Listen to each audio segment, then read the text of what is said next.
So okay, here's another good one that I usually start the shows up with. Is something like this. That's usually a pretty good one. Okay, there's a couple of everything in the, I guess everything in the universe, there's some form of a hierarchy. There's nothing, it's just like everything isn't just freaking equal. You always have to answer you always have to answer to somebody. You know, you're not God, or you're not the creator of all this, so you have to answer. So what happens in the legal society, well, let me start with this one. This is easier. I love it when people call me on the phone, like especially yesterday, some poor lady called me up and said the judge and the clerk were awfully mean to her.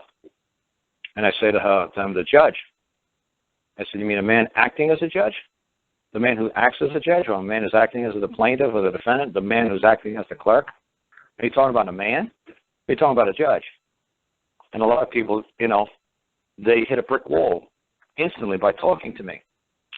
And I say to them, do you folks realize that I got 3 judges in the front seat of that pickup truck right now, and they'll tell me whether or not this beef jerky's any good or not. They'll be the hell of a judge, whether it tastes like, you know, if it's worth eating or not. My dog in the back, he says, no, this ain't no good. The other 2 dogs in the front loved it. So they're a hell of a judge, you know. The dog, you know, so when you say, the judge told me so, the only way a judge can tell you something is if you're a defendant or a plaintiff. You mean a man was talking to you? Or were you saying that a judge was talking to you? If a judge is talking to you, you're a defendant or a plaintiff. You're something that the judge has control over. But if a judge was talking to me, you mean I took the title of a defendant when I walked into court, or I lowered my status to that of plaintiff? No, I don't think so. I don't think I did that. I'm pretty damn sure I never accepted any title, and I'm more than comfortable just acting as man at all times, from the moment I'm born to the moment I die. I'm very happy with just acting as man. Because like I was saying with my dad, and this was an old adage that people knew forever, I'm sure you could still Google it, and would say that an honest man would never sign a piece of paper his whole entire life. And my dad said to me, well, he said, if somebody tries to hand you a piece of paper and get you to sign it, they're trying to take something away from you. They're trying to cheat you, trick you, deceive you. There's no reason why an honest man would ask another honest man to sign something. He goes, we all trust each other. Well, obviously, if we don't, well, then we're going to have the other guy sign it. So there's no doubt about it. So, but, you know, if some man comes up to you and tells you to sign a piece of paper, say no thank you and run away. You know, just say, no thank you. We can't do this on a handshake. I don't want to deal with you. So that's the way it always used to go. My dad said, well, maybe once in your life you'll have to sign a piece of paper, you know, like when you get married. He said, that's okay. And then maybe one other piece of paper, and that's about it. He says, more than 2 pieces of paper, something's going really wrong in your life. You're signing more than 2 pieces of paper, making your mark on something. Other than 2 documents, something's really wrong. He says, I can understand doing it when you get married, so that when you die, this piece of paper reflects that woman was to get all your possessions. That's fine. He says, one more time other than that, 2 times maybe, or 3 times, no. It's that somebody's trying to get over on you.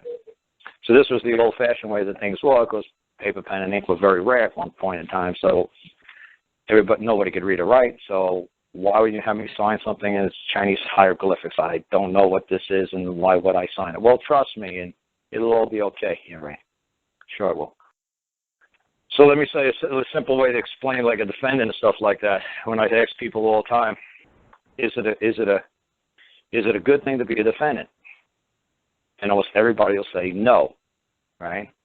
But can you tell me a good reason why it'd be an awesome thing to be called a defendant? I say, well, look at it this way. Muhammad Ali used to defend the heavyweight championship of the world. He was the defender of the title. He had the title. He was the champion of the world. Somebody comes up to you and says, hey, we're going to title you the heavyweight champion of the world. You're going to get all these beautiful women right behind you. You're going to get millions and millions of dollars. People all over the world are going to know you. When you step out of Tokyo, all these people are going to come up, take your picture, want to sign your autograph.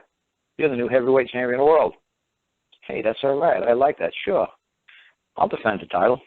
And then they say, oh, yeah, but next week you got to fight Mike Tyson. Oh, I don't know if I want to be the defendant anymore.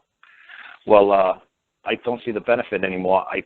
Yes, everything is voluntary, so I'm going to have to withdraw my acceptance of being labeled the defendant. I don't wish to participate any longer. But thank you, because everything is voluntary. One of the best movies to watch that on would be, I think it was Cromwell. It was when they were beheading Charles. And Charles was dragged before Parliament.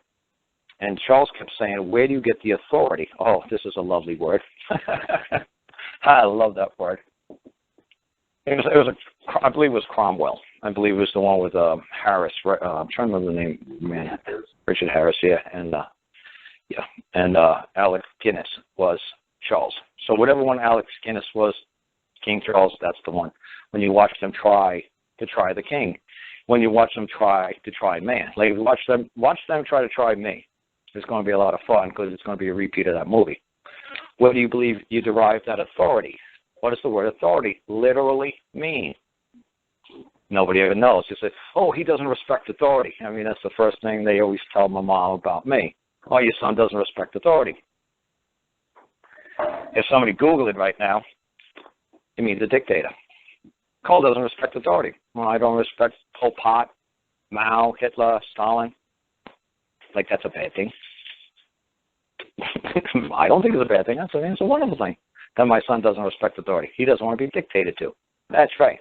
Because where do you believe you got the authority to dictate to me, tell me what to do? Who do you think that power derives from? I see man, I'm man. I don't see you acting as a guy, and that's why I believe. See, I don't study this. What do you guys call this stuff? Conspiracy theories nonsense. But I believe when you look at like money and you see the all-seeing eye and the capstone is missing.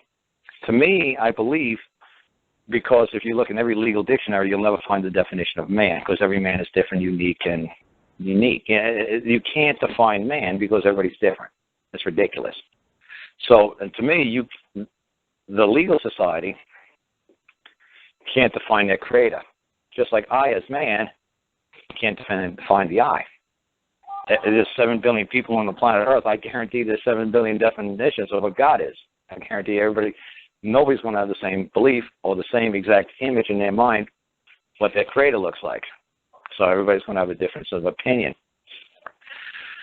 So what's funny with this, if you ever see the way I spell I all the time, it's like a man in motion moving forward. He's got a head. He's not decapitated. So if you look at my website, let me put my website down here in case somebody has never seen it. It's broadmind.org. All right? And does anybody know what the word broadmind means? You put it in a dictionary, Google it. What does the word broadmind mean? What do you think it means? Yeah. Well, there is no word named broadmind. It's broadminded. That's a word I made up. Because what do you think the word broadmind means? What do you think it means? Like, well, yeah, but you guys think it means broad-minded, right? Yeah. Well, I used to play music, and I always had broads on my mind. Okay, so it's what the legal society does to you folks. You think it means this, but it really means that. And it has 2 different meanings. This word doesn't even exist in an English dictionary. It doesn't exist. It's broad-minded. It's the word that exists. That's my own word I made up. And I believe it means this. You guys can make it believe whatever the hell makes you comfortable with. I don't care. But if you look at my website, you'll see the word of the month. The word of the month is to capitalize. When you Google it, it's word of the month. I was changing them every month, but I stopped at capitalize because I wrote a dictionary, and my dictionary has 3,477 words the last time I checked, which was 2011. Believe me, there's a lot more words there now, but you don't really need them. To me, I tell people you need about 10 to 20 words to move a court. That's all you need. Really simple. See, spot, run. That's all you kind of need to talk to people.